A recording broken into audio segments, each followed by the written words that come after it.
Hi guys, today we are driving in our Volvo XC40 and we want to see what will happen if we engage the reverse gear while driving. So we'll gain some speed and let's engage the reverse gear.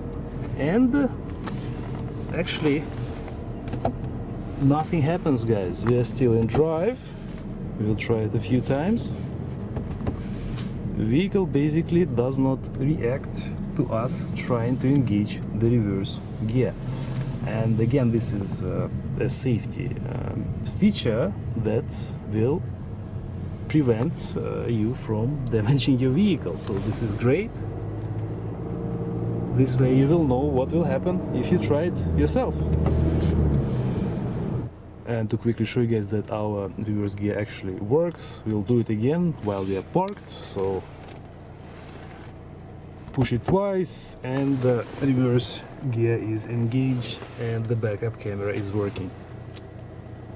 Volvo has the shift-by-wire gear selector. This means that shifting is done electronically and not mechanically. So if you accidentally put the vehicle into reverse gear, the computer will override the reverse gear selection. The vehicle won't stall and you won't damage your transmission. Thank you guys for watching. We'll see you in the next video.